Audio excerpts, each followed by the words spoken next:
नमस्कार दोस्तों, मैं Dharmendra Verma online study with DK में आपका बहुत बहुत स्वागत करता हूं। आज के वीडियो में हम शिक्षा मनोविज्ञान से संबंधित 100 अति महत्वपूर्ण प्रश्नों के बारे में आपको जानकारी देंगे। वन लाइनर है, ज़्यादा समय नहीं लगेगा, सभी के सभी इंपॉर्टेंट हैं, तो आपको स्किप नहीं करना है, वीडियो को पूरा देखना है और अंत में हमें ज़रूर बताना है कि आज का जो वीडियो है वो आपको कैसा। आपको सबसे पहले लाइक करना है, जितने भी ये वीडियो देख रहे हैं सभी को चैनल को सब्सक्राइब कर लेना है और जितने भी आपके पास ग्रुप है सभी में इस वीडियो को आपको शेयर कर देना है। बस आपको इतना सा करना है, ज़्यादा समय नहीं लूँगा।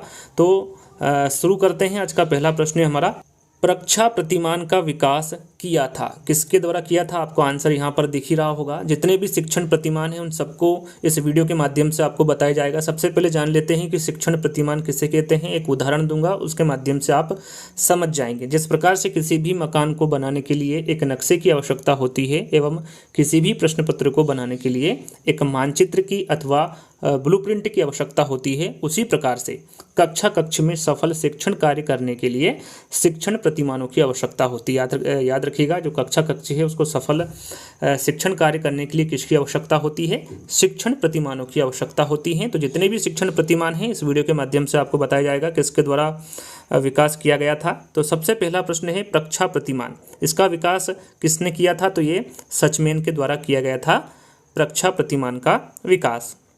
दूसरा प्रश्न है, कौन सा शिक्षण प्रतिमान विषय के अमूर्त संपत्तियों के अध्यापन के लिए उपयुक्त है? तो वो है अग्रिम संगठन प्रतिमान। अग्रिम संगठन प्रतिमान विषय के अमूर्त संपत्तियों के अध्यापन के लिए उपयुक्त है। अर्थपूर्ण शाब्दिक अधिगम किसके द्वारा समझाया गया है? तो ये डेविड आशुबेल के द्वारा समझाया गया है। याद रखिएगा, अर्थपूर्ण शाब्दिक अधिगम डेविड आशुबेल के द्वारा समझाया गया है। निष्पत्ति प्रत्यय प्रतिमान के प्रतिपादक थे, तो ये ब्रूनर थे। याद रखिएगा, निष्पत्ति प्रत्यय प्रतिमान के प्रतिपादक ब्रूनर थे। संप्रेषण विचार विनिमय के मूड में विचारों तथा भावनाओं को परस्पर जानने तथा समझने की प्रक्रिया है। यहाँ परिभाषा देने वाले हैं, कौन देने वाले हैं यहाँ परिभाषा? तो ये एडगर डेल की परिभाषा है। इनके द्वारा कहा गया है कि संप्रेषण विचार विनिमय के मूड में विचारों तथा भावनाओं को परस्पर जानने तथा समझने की प्रक्रिया है। शिक्षा का अधिकार अधिनियम 2009 के अनुसार वंचित वर्ग के विद्यार्थियों को निकटस्थ प्रारंभिक, यानी कि जो शुरू वाली जो प्रारंभिक शाला है वो कौन सी होगी, जिस कक्षा के 25% स्थान में प्रवेश दिया जाना चाहिए? तो ये शाला की प्रथम कक्षा से ही इसकी शुरुआत हो जाती है। तो शाला की प्रथम कक्षा आपका राइट आंसर होगा। क्रियात्मक विकास का मस्तकाधोमुखी नियम किसके विकास को बताता है? देखिए, मस्तकाधोमुखी से आप समझ सकते हैं मस्तिष्क से पैर के अंगूठे तक के विकास को बताता है क्रियात्मक विकास का मस्तकाधोमुखी नियम। याद रखिएगा, इंपॉर्टेंट है। खेल रचनात्मक कार्य का एक प्रबल स्वरूप है, यहाँ परिभाषा किसकी? यहाँ पर जो परिभाषा दी गई है ये टीपी नन के द्वारा दी गई परिभाषा है कि खेल रचनात्मक कार्य का एक प्रबल स्वरूप है। अभिवृद्धि का संबंध बालक के व्यक्तित्व के किस पहलू से है? तो ये शारीरिक पहलू से है। याद रखिएगा, इंपॉर्टेंट है।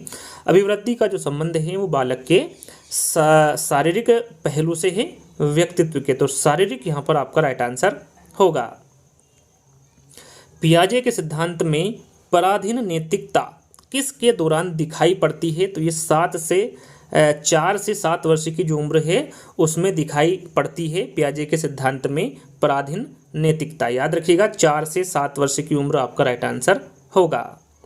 किस अवस्था में शब्दों को दोहराने की प्रवृत्ति विशेष रूप से पाई जाती है? तो जो शब्दों को दोहराने की प्रवृत्ति पाई जाती है वो शेषावस्था में पाई जाती है। वर्गीकरण की योग्यता का विकास होता है, तो ये किस में होता है, किस अवस्था में होता है? तो ये मूर्त सक्रियात्मक अवस्था में वर्गीकरण की योग्यता का विकास होता है। सफल बुद्धि का त्रिपक्षी सिद्धांत किसने दिया? यहाँ पर देखिए, त्रिपक्षी सिद्धांत के बारे में पूछा गया है, किसके द्वारा दिया गया है? तो ये स्टनबर्ग के द्वारा दिया गया है। पियाजे के अनुसार संवेदी गामक चरण के उपचरण मानसिक निरूपण, जिसे प्रतिनिधित्व कहा जाता है, इसकी आयु क्या है? यहाँ पर देखिए, संवेदी गामक चरण का जो उपचरण है मानसिक निरूपण, इसकी आयु आपको बताना है कितने से कितने वर्ष तक की होती है? तो ये 18 माह से 2 वर्ष तक की होती है संवेदी गामक चरण के उपचरण मानसिक निरूपण की पियाजे के अनुसार। शिक्षक को प्रत्येक माह के आखिर में वेतन दिया जाना पुनर्वलन के किस शेड्यूल की ओर इंगित करता है? तो ये करता है स्थिर अंतराल की ओर इंगित करता है। फ्राइड के मनोलैंगिक के विकास सिद्धांत के अनुसार मुखी अवस्था की आयु सीमा, यहाँ पर देखिए मुखी अवस्था की आयु सीमा क्या है? फ्राइड के मनोलैंगिक विकास सिद्धांत के अनुसार आपको बताना है तो यह है जन्म से 1 वर्ष की। व्यक्तित्व का प्रकार ए प्रस्तावित किया, किसके द्वारा किया गया था? व्यक्तित्व का जो प्रकार ए है ये किसके द्वारा प्रस्तावित किया गया था? तो ये फ्रेडमैन तथा रोशनमैन के द्वारा प्रस्तावित किया गया था। यदि वीडियो आपको पसंद आ रहा है तो आपको लाइक करना है और जैसे ही वीडियो समाप्त हो जाता है सभी को वीडियो को शेयर भी कर देना है जल्दी से। 18वां प्रश्न है, प्रक्षेपण विधि द्वारा किसका अध्ययन किया जाता है? तो इसे अचेतन अभिप्रेरणा का अध्ययन किया जाता है प्रक्षेपण विधि द्वारा। सामूहिक अचेतन का संप्रतीक किसने दिया? काफी इंपॉर्टेंट है, एग्जाम में पूछा जाता है तो ये युंग द्वारा दिया गया है। सामूहिक अचेतन का संप्रतीक युंग के द्वारा दिया गया है। प्रासंगिक अंतर्बोध परीक्षण जिसे टीएटी भी कहा जाता है, इसमें कौन से सामग्री का उपयोग किया जाता है? प्रासंगिक अंतर्बोध परीक्षण में कौन सी सामग्री का उपयोग होता है या फिर किया जाता है? तो ये चित्र का उपयोग किया जाता है। देखिए कल के वीडियो में हमने इसके बारे में बताया था कि प्रासंगिक अंतर्बोध परीक्षण का निर्माण किसके द्वारा किया गया था, तो ये क्यूज के तौर पर आपको दे रहा हूँ। यदि कल का वीडियो आपने देखा होगा तो आसानी से इसका आंसर दे सकते हैं, तो कमेंट्स के माध्यम से बताइएगा कि प्रासंगिक अंतर्बोध परीक्षण का निर्माण किसके द्वारा किया गया था। किसने बच्चे को टेबुला रसा या फिर एक खाली स्लेट माना है? तो यह जॉन लॉक द्वारा माना गया है। काफ़ी इंपॉर्टेंट है, एक खाली स्लेट या फिर टेबुला रसा किसके द्वारा माना गया है? तो यह जॉन लॉक के द्वारा माना गया है। पारिस्थितिकी तंत्र सिद्धांत के अनुसार मूल्य किस तंत्र में समाहित है? तो ये वृहत तंत्र में समाहित है। याद रखिएगा, पारिस्थितिकी तंत्र सिद्धांत के अनुसार जो मूल्य है ये वृहत तंत्र में समाहित है। परीक्षण जो अनुदेशन के दौरान योजना बनाने एवं निदान के लिए किया जाता है कहलाता है, वो कौन सा मूल्यांकन है? तो वो है रचनात्मक मूल्यांकन। याद रखिएगा, परीक्षण जो अनुदेशन के दौरान योजना बनाने एवं निदान के लिए किया जाता है वो रचनात्मक मूल्यांकन होता है। वर्तमान स्कीम के दौरान बाहरी दुनिया को समझने की क्रिया कहलाती है, तो वो आत्मसातीकरण कहलाती है। काफ़ी इंपॉर्टेंट है, ध्यान दीजिएगा हर प्रश्न पर, हर उत्तर पर किस प्रकार के प्रश्न पूछे जा रहे हैं। शिक्षक ने रेखा को कहा कि आपने गृह कार्य नहीं पूरा किया है, अतः आपको खेल की कक्षा से वंचित किया जाता है। यहाँ उदाहरण है, तो यहाँ एक दंड का उदाहरण है। जाहिर सी बात है, आप प्रश्न को पढ़ेंगे डायरेक्टली आंसर आपके सामने होगा। सरल सा प्रश्न था 25वां। 26वां प्रश्न है, बहुबुद्धि सिद्धांत दिया गया था, तो ये गार्डनर के द्वारा दिया गया था। याद रखिएगा, बहुबुद्धि सिद्धांत गार्डनर के द्वारा दिया गया था। यह किसका दृष्टिकोण है कि प्रत्येक बच्चे में भाषा ग्रहण उपकरण विद्यमान होता है? तो ये चोम्स्की का दृष्टिकोण है कि प्रत्येक बच्चे में भाषा ग्रहण उपकरण विद्यमान होता है। तात्कालीन स्थिति से दूर जाने की क्षमता एवं समस्या की पुनः व्याख्या करने की क्षमता पाई जाती है, तो ये सृजनात्मक बालक में पाई जाती है। काफ़ी इंपॉर्टेंट है, याद रखिएगा, तात्कालीन स्थिति से दूर जाने की क्षमता एवं समस्या की पुनः व्याख्या करने की क्षमता किस में पाई जाती है? तो ये सृजनात्मक बालक में पाई जाती है। प्रत्यय निष्पत्ति प्रतिमान का विकास किया था, तो ये ब्रूनर के द्वारा किया गया था। याद रखिएगा, प्रत्यय निष्पत्ति प्रतिमान का जो विकास किया गया था ये ब्रूनर के द्वारा किया गया था। दिशा विहीन प्रतिमान का विकास किया था। देखिए यहाँ पर दिशा विहीन प्रतिमान के बारे में पूछा गया है, इसका विकास किसने किया था? तो ये कार्ल रोजर्स के द्वारा किया गया था। सुधार स्कूल स्थापित किए गए हैं, तो ये बाल अपराधियों के लिए किए गए हैं। जो सुधार स्कूल स्थापित किए गए हैं ये किसके लिए स्थापित किए गए हैं? तो ये बाल अपराधियों के लिए स्थापित किए गए हैं। एक बालक प्रतिदिन कक्षा से भाग जाता है, वहाँ बालक है तो वो कुसमायोजित बालक है। इंपॉर्टेंट है, याद रखिएगा, एक बालक प्रतिदिन कक्षा से भाग जाता है वहाँ बालक कुसमायोजित हैं।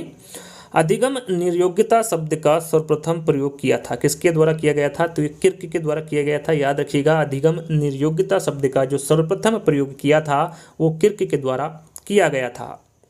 मॉडलिंग की संकल्पना दी गई है किसके द्वारा? तो ये अल्बर्ट बंडूरा के द्वारा दी गई है। मॉडलिंग की संकल्पना अल्बर्ट बंडूरा के द्वारा दी गई है।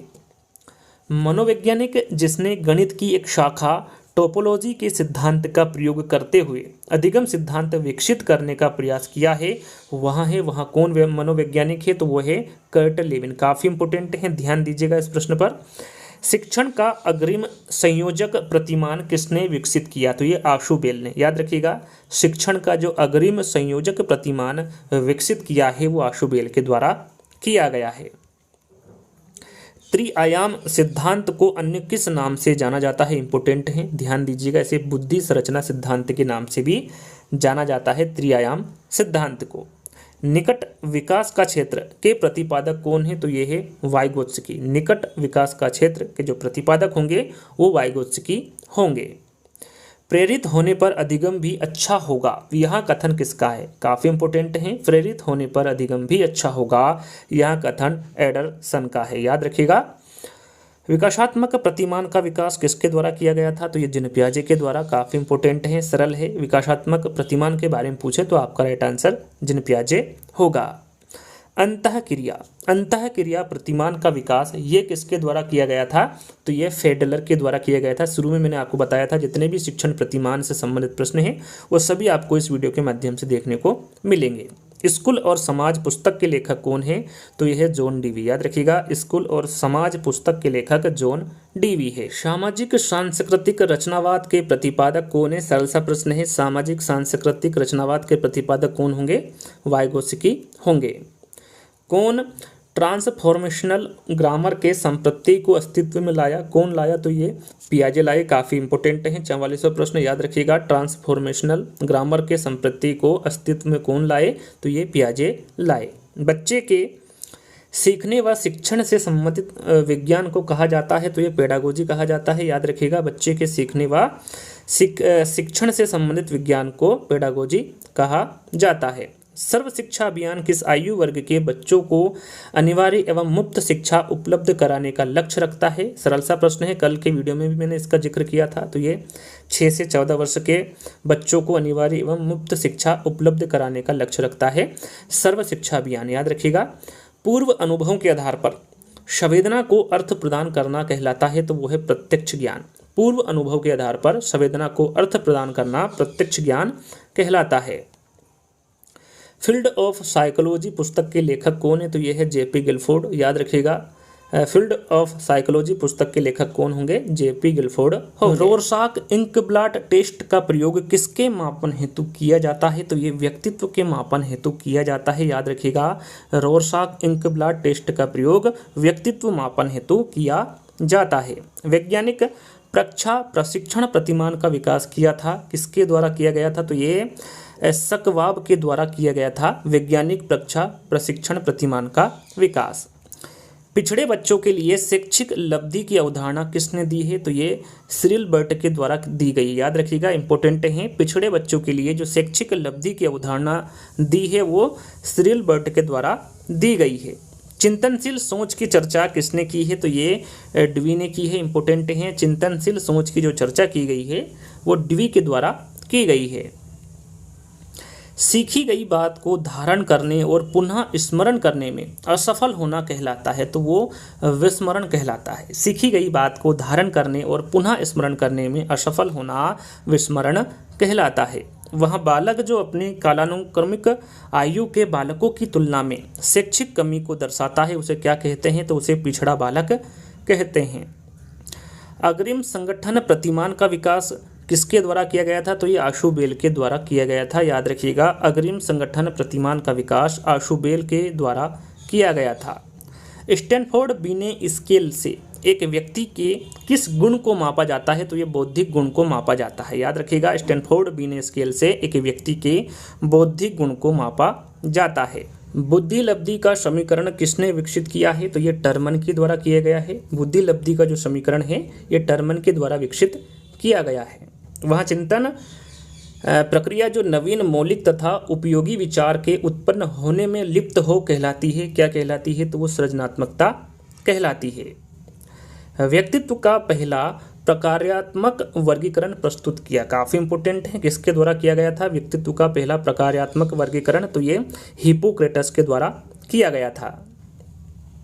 प्रगतिशील परिवारों में बच्चों में अपेक्षाकृत कौन सा प्रेरक अधिक प्रबल होता है? तो वह है उपलब्धि। याद रखेगा, प्रगतिशील परिवारों में बच्चों में जो अपेक्षाकृत प्रेरक अधिक प्रबल होता है वो है उपलब्धि।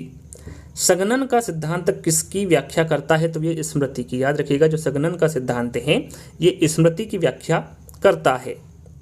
दर्पण चित्र परीक्षण किसको मापने हेतु उपयुक्त होता है? तो यह है अधिगम अंतरण। दर्पण चित्र परीक्षण अधिगम अंतरण मापने हेतु उपयुक्त होता है। क्लाउड पिक्चर टेस्ट किसके मापन में प्रयुक्त होता है? तो यह है व्यक्तित्व। क्लाउड पिक्चर टेस्ट व्यक्तित्व मापन में प्रयुक्त होता है। सीखने की वह अवधि जब सीखने की प्रक्रिया में कोई उन्नति नहीं होती है कहलाती है? तो वो है सीखने का पठार। याद रखिएगा, क्या कहलाती है? वो सीखने का पठार कहलाती है। सामान्य संयुक्त कोशिका में गुणसूत्रों के जोड़े होते हैं। यहाँ पर देखिए जोड़े पूछे गए हैं, तो आपका राइट आंसर क्या होगा? 23। सामान्य संयुक्त कोशिकाओं में जो गुणसूत्रों के जोड़े होते हैं वो कितने होते हैं? 23 होते हैं। क्रिया प्रसूत अनुबंधन सिद्धांत का प्रतिपादन किया था? सरल सा है, आप सभी को पता होगा। राइट आंसर आपका स्किनर होगा। बुद्धि के तरल क्रिस्टलीय प्रतिमान के प्रतिपादक कौन है? तो वो है केटल। बुद्धि के तरल क्रिस्टलीय प्रतिमान के जो प्रतिपादक होंगे वो केटल होंगे। शिक्षण हेतु मानसिक उद्वेलन प्रतिमान का प्रयोग किसके सुधार हेतु किया जाता है? तो यह है सृजनात्मकता। याद रखिएगा, इंपोर्टेंट है। शिक्षण हेतु मानसिक उद्वेलन प्रतिमान का जो प्रयोग होता है वो सृजनात्मक सुधार हेतु किया जाता है। अधिगम अनुभव और प्रशिक्षण के परिणाम स्वरूप व्यवहार में परिवर्तन है, यह कथन किसके द्वारा दिया गया है? तो यह कथन गेट्स व अन्य के द्वारा दिया गया कथन है। स्टैनफोर्ड बिने परीक्षण मापन करता है? किसका करता है? तो यह है बुद्धि का। स्टैनफोर्ड बिने परीक्षण बुद्धि का मापन करता है। अंतर्मुखी व्यक्तित्व एवं बहिर्मुखी व्यक्तित्व का वर्गीकरण किसने किया? तो इन दोनों का जो वर्गीकरण किया है वो यूंग के द्वारा किया गया है। काफ़ी इंपोर्टेंट है, एग्जाम में पूछा जाता है। विकास के परिणाम स्वरूप नवीन विशेषताएं और नवीन योग्यताएं प्रकट होती हैं, यह कथन किसका है? यहाँ पर जो कथन दिया गया है ये किसके द्वारा दिया गया है? तो ये हरलोक द्वारा दिया गया कथन है। अवस्था विशेष के अनुभवों के आधार पर ही हमें किसी को बालक, युवा एवं वृद्ध कहना चाहिए, यह कथन किसका है? यहाँ पर जो कथन दिया गया है ये किसके द्वारा दिया गया है? तो ये फ्रोबेल के द्वारा दिया गया कथन है। प्रिंसिपल ऑफ साइकोलॉजी के लेखक है, जो ये पुस्तक है इसके लेखक आपको बताना है कौन है? तो वो है विलियम जेम्स। याद रखिएगा, इंपॉर्टेंट पुस्तक है, एग्जाम में पूछा गया है। प्रिंसिपल ऑफ साइकोलॉजी के लेखक विलियम जेम्स है। यह किसका कथन है कि शिक्षा मनोविज्ञान के क्षेत्र में वह सभी ज्ञान और विधियां सम्मिलित हैं जो सीखने की प्रक्रिया से अधिक अच्छी प्रकार समझने में सहायक है? यहाँ पर जो कथन दिया गया है ये किसका है? तो ये ली का कथन है। मनोविज्ञान वातावरण के संपर्क में आने वाले व्यक्तियों के क्रियाकलापों का विज्ञान है। यहाँ पर जो दिया गया कथन है ये किसका है? तो ये वुडवर्थ का कथन है। विभिन्न श्रव्य दृश्य सामग्रियों के संबंध को प्रदर्शित करने के लिए अनुभव का शंकु देने वाले विद्वान कौन है? तो ये एडगर डेल है। काफ़ी इंपोर्टेंट है, ध्यान दीजिएगा। विभिन्न श्रव्य दृश्य सामग्रियों के संबंध को प्रदर्शित करने के लिए अनुभव का शंकु देने वाले विद्वान कौन होंगे? एडगर डेल होंगे। शिक्षण के आगमन प्रतिमान के प्रवर्तक है, तो ये है हिल्दा डाबा। याद रखिएगा, इंपोर्टेंट है। शिक्षण के आगमन प्रतिमान के प्रवर्तक कौन है? तो ये हिल्दा डाबा होंगे। व्यावहारिक बुद्धि को कहा जाता है? तो ये मूर्त बुद्धि कहा जाता है। व्यावहारिक बुद्धि को मूर्त बुद्धि कहा जाता है। बुद्धि मापन का स्टैनफोर्ड बीने परीक्षण है, तो वो है शाब्दिक परीक्षण। शाब्दिक परीक्षण आपका यहाँ पर राइट आंसर होगा। प्रयोगशाला विधि प्रतिमान का विकास किया था? किसके द्वारा किया गया था? तो ये बेदल व मेने के द्वारा किया गया था प्रयोगशाला विधि का प्रतिमान। फ्रायड के अनुसार किस अवस्था में कामेच्छाएं सापेक्ष रूप से निष्क्रिय रहती है? काफ़ी इंपोर्टेंट है, कौन सी अवस्था है जिसमें कामेच्छाएं सापेक्ष रूप से निष्क्रिय रहती है फ्रायड के अनुसार? तो वह है प्रसुप्ति अवस्थाओं में कामेच्छाएं सापेक्ष रूप से निष्क्रिय रहती है फ्रायड के अनुसार। सेल्डन ने व्यक्तित्व को किस आधार पर वर्गीकृत किया है? तो ये शारीरिक रचना के आधार पर वर्गीकृत किया है सेल्डन ने व्यक्तित्व को। सीलगुण मॉडल किसने प्रस्तुत किया है? तो ये पेट्राइड्स ने किया है सीलगुण मॉडल। काफ़ी इंपोर्टेंट है, ध्यान दीजिएगा। व्यक्तित्व व्यक्ति की मनोशारीरिक पद्धतियों का वह गत्यात्मक संगठन है जो वातावरण के साथ उसके अपूर्व समायोजन को निर्धारित करता है। यह परिभाषा किसके द्वारा दी गई है? तो यह परिभाषा आलपोर्ट के द्वारा दी गई परिभाषा है। पास एलांग टेस्ट का विकास किसने किया? काफ़ी इंपॉर्टेंट है, एग्जाम में पूछा जाता है। तो ये अलेक्जेंडर द्वारा विकास किया गया है पास एलांग टेस्ट का। सृजनात्मक परीक्षणों में भारतीयों का परीक्षण प्रसिद्ध रहा है। कौन से भारतीयों का परीक्षण प्रसिद्ध रहा है सृजनात्मकता परीक्षणों में? तो वह है बाकर, मेहंदी और पासी। इनका परीक्षण प्रसिद्ध रहा है भारतीयों का सृजनात्मक परीक्षणों में। आगे बढ़ते हैं। सामाजिक अंतःक्रिया प्रतिमान का विकास किया था, ये किसके द्वारा किया गया था? तो यह जॉन डीवी व हर्बर्ट के द्वारा किया गया था सामाजिक अंतःक्रिया प्रतिमान। मानसिक आरोग्यता के विज्ञान को आरंभ करने का श्रेय दिया जाता है, किसको दिया जाता है? तो ये C.W. बियर्स को दिया जाता है। इंपॉर्टेंट है, याद रखिएगा। मानसिक आरोग्यता के विकास को आरंभ करने का जो श्रेय दिया जाता है वो C.W. बियर्स को दिया जाता है। एक व्यक्ति की मनोवैज्ञानिक एवं भौतिक परिवेश समान होते हैं, यहाँ जो विचार है ये किसका है? तो ये S.R. साहचर्यवादी का यहाँ विचार है कि एक व्यक्ति की मनोवैज्ञानिक एवं भौतिक परिवेश समान होते हैं। किसने सावेगिक बुद्धि का संप्रति सबसे पहले दिया है? तो सबसे पहले किसने दिया है सावेगिक बुद्धि का संप्रति? तो ये सोलेवे एवं मेयर के द्वारा सबसे पहले सावेगिक बुद्धि का संप्रति दिया है। किसको वर्ष 1904 में अधिगम के सिद्धांतों पर अग्रणी कार्य के लिए नोबेल पुरस्कार दिया गया है? तो ये दिया गया है इवान पावलोव को। कब दिया गया है? 1904 में। ऐसी सुरक्षा प्रक्रिया जिसके अंतर्गत कोई व्यक्ति अपने विचारों एवं क्रियाओं को दूसरे व्यक्ति के अनुरूप बनाने का प्रयत्न करता है कहलाती है। तो क्या कहलाती है? वो तादात्म्यकरण कहलाती है। एक 8 वर्षीय बालक अपने छोटे भाई की तरह घुटने चलता है या घुटने पर चलता है, यहाँ उदाहरण है। ये किसका उदाहरण है? तो ये प्रतिगमन का उदाहरण है। किसके अनुसार प्रेरणा कार्य को प्रारंभ करने, जारी रखने और नियमित करने की प्रक्रिया है? तो यह है गुड के अनुसार। गुड के अनुसार प्रेरणा कार्य को प्रारंभ करने, जारी रखने और नियमित करने की प्रक्रिया है। विद्यालय से पलायन करने वाले बालक के अध्ययन की सबसे उपयुक्त विधि कौन सी है? तो वो है केस स्टडी विधि। याद रखिएगा, विद्यालय से पलायन करने वाले बालकों के अध्ययन की जो सबसे उपयुक्त विधि होगी वो केस स्टडी विधि होगी। संवेगात्मक बुद्धि बुद्धि लब्धि से अधिक महत्वपूर्ण क्यों? जो पुस्तक है इसके लेखक कौन है? तो इस पुस्तक के लेखक है गोलमैन, डेनियल गोलमैन। संवेगात्मक बुद्धि बुद्धि लब्धि से अधिक महत्वपूर्ण क्यों इस पुस्तक के लेखक है। आदतें, ज्ञान और अभ्यर्थियों को अर्जित करने की प्रक्रिया ही सीखना है। यह कथन किसका है? तो यह कथन क्रो एंड क्रो का कथन है। एक पूर्ण शारीरिक, मानसिक एवं सामाजिक कल्याण की स्थिति कहलाती है, तो वो है मानसिक स्वास्थ्य। मानसिक स्वास्थ्य आपका राइट आंसर होगा। अंतिम प्रश्न है, a mind that found itself नामक पुस्तक किसके द्वारा लिखी गई? यहाँ पर जो पुस्तक दी गई है ये C.W.